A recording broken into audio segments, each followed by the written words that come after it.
네, 아마도 여기서 한번 끊어서 가겠죠? 네. 그래서 그 말씀을 드리려고 하는 건데, 그때 그분이 저한테 원고를 청탁하시면서, 왜 그렇게 확실하게 증거하지 않냐. 태양이 멈춘 거다라고 써있는 그 기성신학의 주석들이 틀렸다. 선생님이 말씀하신 것처럼 태양이 멈춘 게 아니다. 까마귀는 까마귀가 아니고, 물고기는 물고기다. 까마귀는 까마귀고, 물고기는 물고기다라고 써있는 기성의 주석들이 있는데, 그게 아니라고 선생님께서 말씀하셨습니다. 그게 아닌 게 맞지 않냐? 왜 이렇게 화끈하게 증거하지 못하느냐? 라고 저한테 말씀하셨어요. 그래서 제가 그게 아니다. 그렇게 쉽게 말씀드릴 수 있는 게 아니다. 여기도 그렇게 믿는 사람 그렇게 많지 않다. 독일에도 대부분의 교회는 국가교회예요.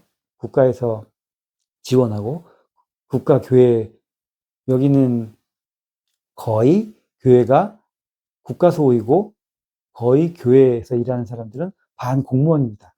국가에서 월급을 받으니까. 그렇게 해서 모든 교회가 국가에 소속돼 있는데 그 국가에 소속되지 않고 독일은 11조를 국가에서 떼갑니다. 그래서 10%를 내지 않고 굉장히 조금 내요.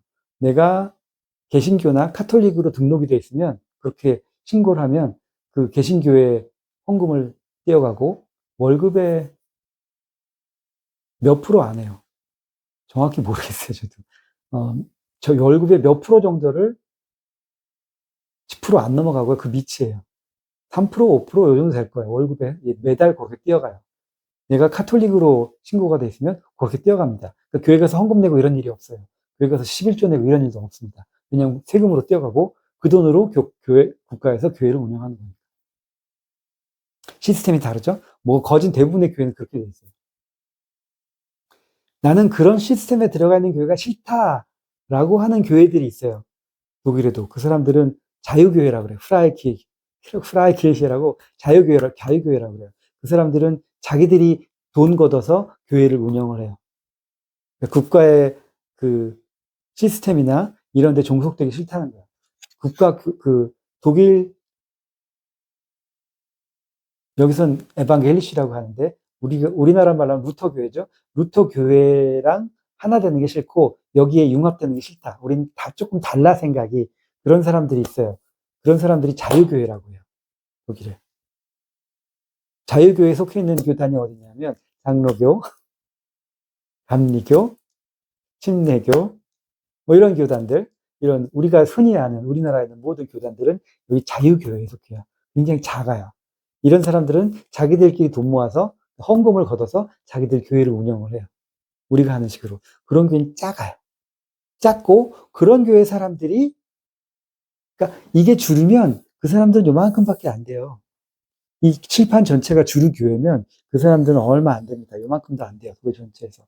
요 사람들 중에서 그 일부가 방금 말씀드린 것처럼 태양이 멈췄다, 태양이 멈춘 걸로 믿어요.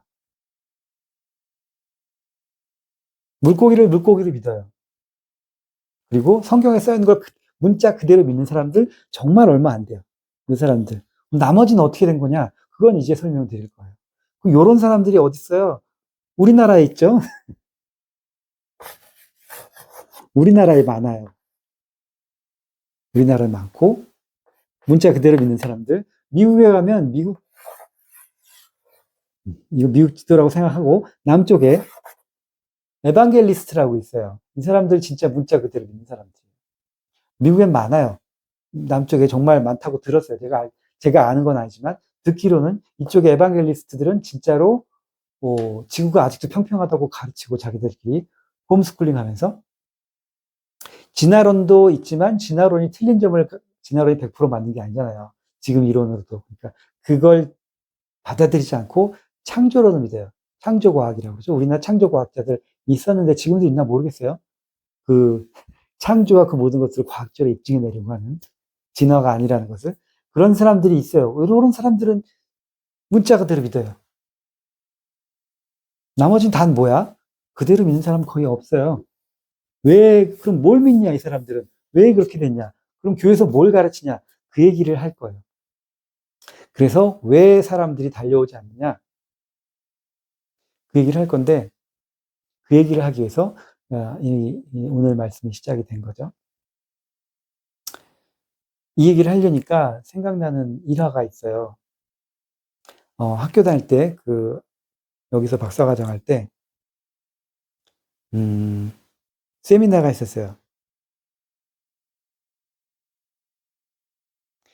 이,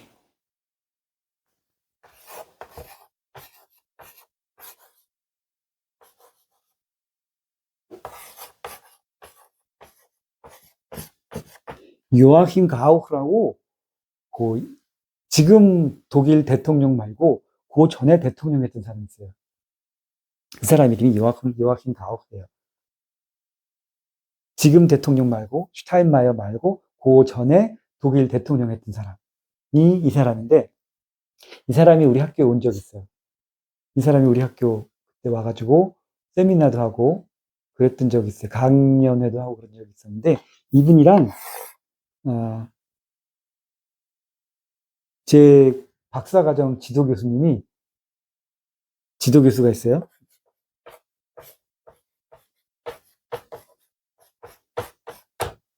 독일 말로는 독터 파터라고 하거든요.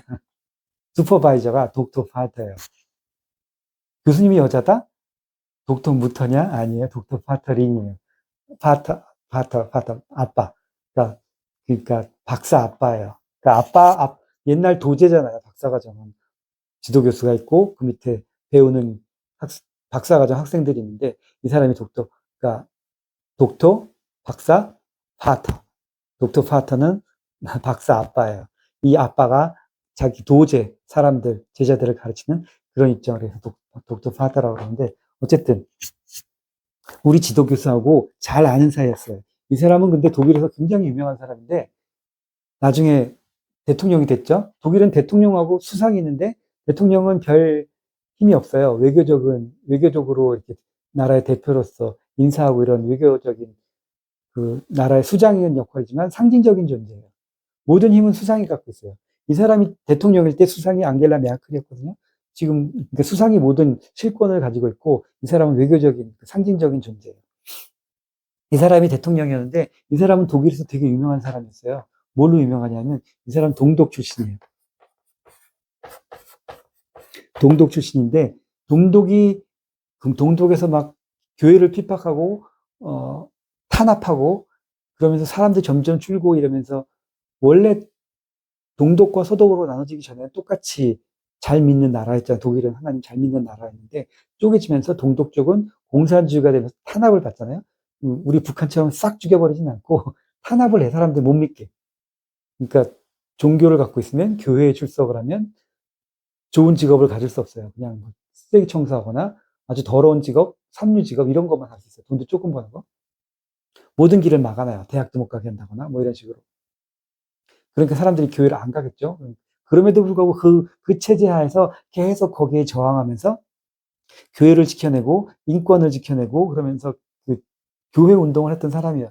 얘기하기 한 일이 되게 많아서 그러면서 통일된 이후에 동독 시절에 그 비밀 경찰들이 했던 잘못된 일들을 다 끄집어내가지고 세상에 공표하고 이런 일들을 했어요. 통일된 이후에.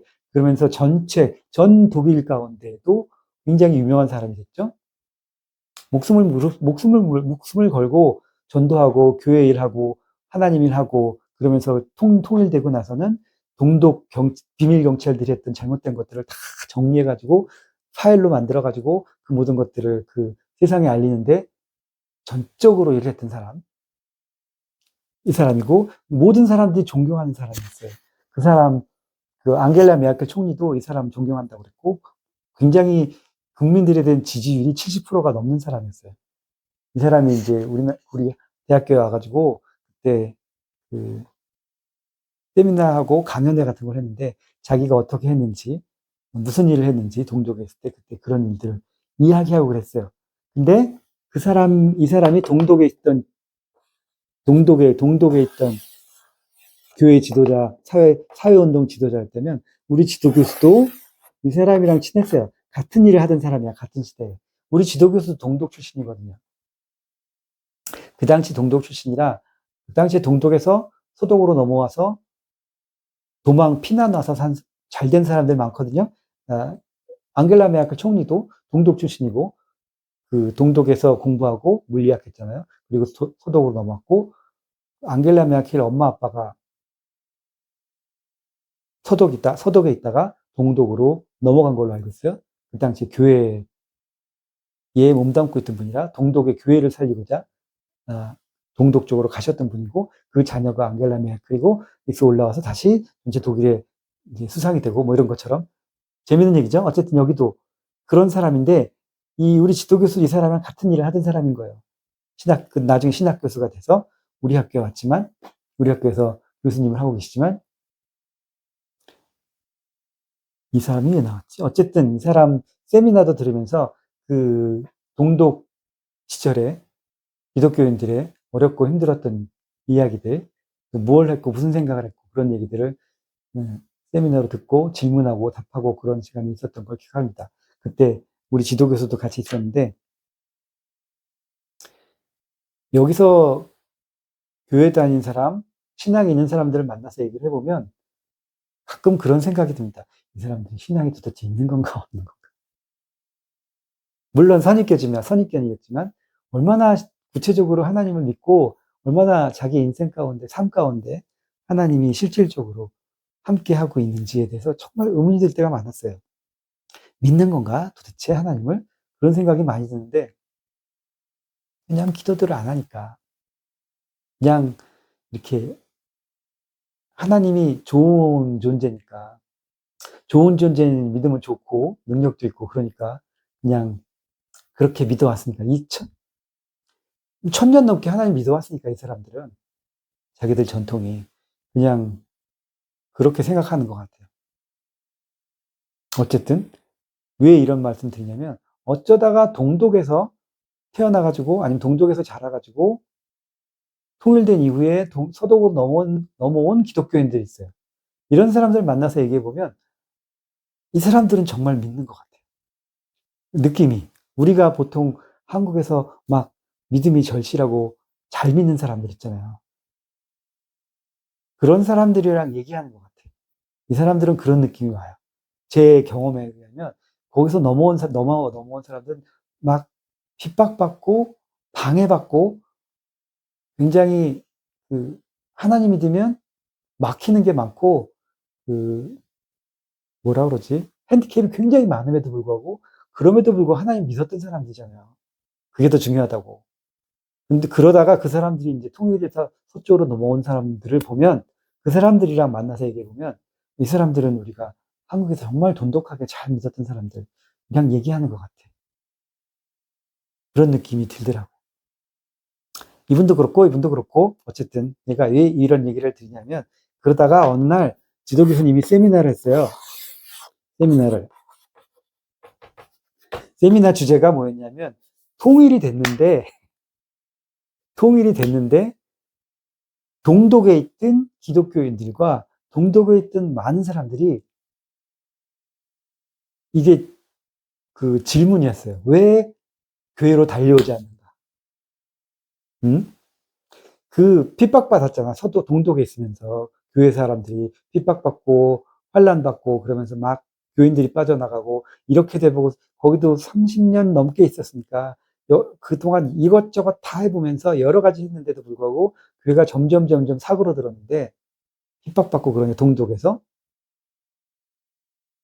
통일이 돼가지고 그 사람들이 이제 자유롭게 하나님을 부를 수 있고, 자유롭게 찬양도 할 수 있고, 자유롭게 교회 갈 수 있고, 자유롭게 하나님을 믿을 수 있는데 왜 그들은 교회로 통일된 이후에 달려오지 않는가? 왜 동독의 교회는, 그 숨어있던 지하에 있던 그 교인들은 다 어디로 갔는가? 왜 서독의 통일된 독일의 교회로 흡수되지 않는가? 얘가 이 세미나의 주제였어요.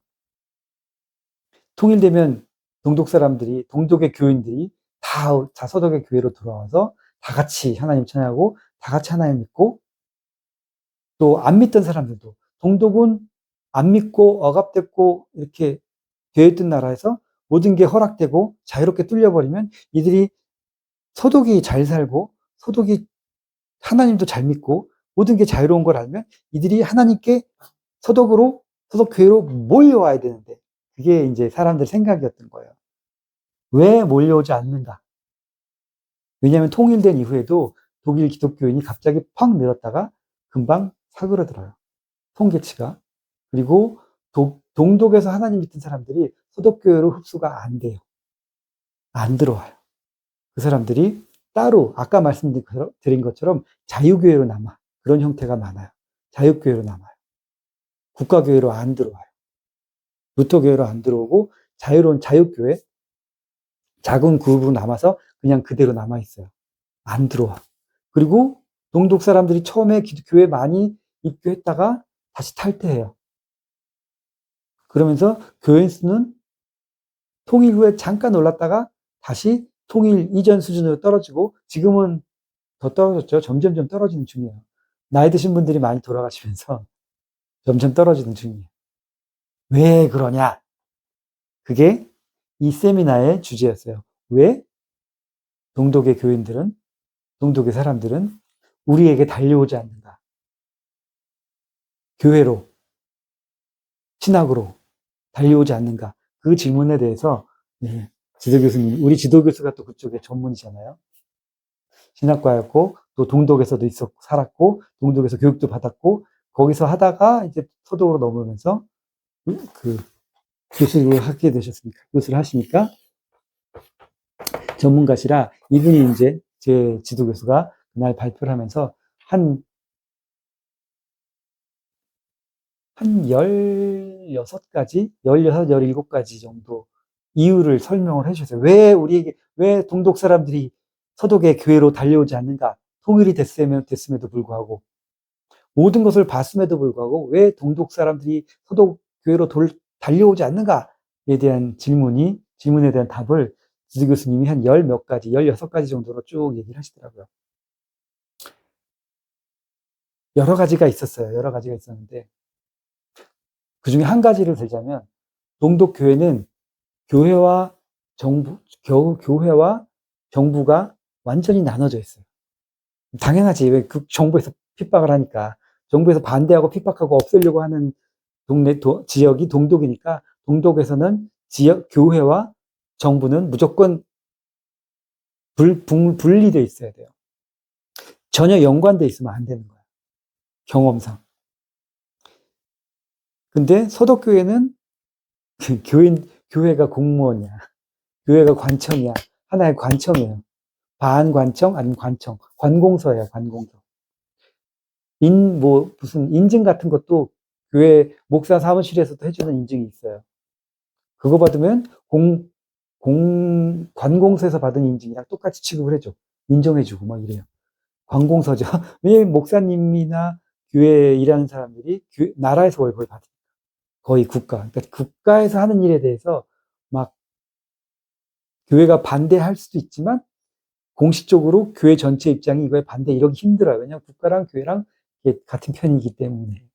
동독에서 오신 분들은 이건 용납할 수가 없는 거예요. 정치와 종교는 따로 분리되어 있어야 된다. 그러니까 이걸 같이 하나가 안 되는 거죠. 몇 가지 이유 중에 하나가 이런 걸로 쭉 얘기를 하면서, 그래서 이 사람들은 우리에게 달려오지 않는다. 올 수도 없다. 그런 얘기를 했던 기억이 납니다. 그래서 오늘 썸네일 주제가 뭐냐면, 왜 사람들은, 왜 기성은 우리에게 달려오지 않는가? 물론 첫 번째 원인은,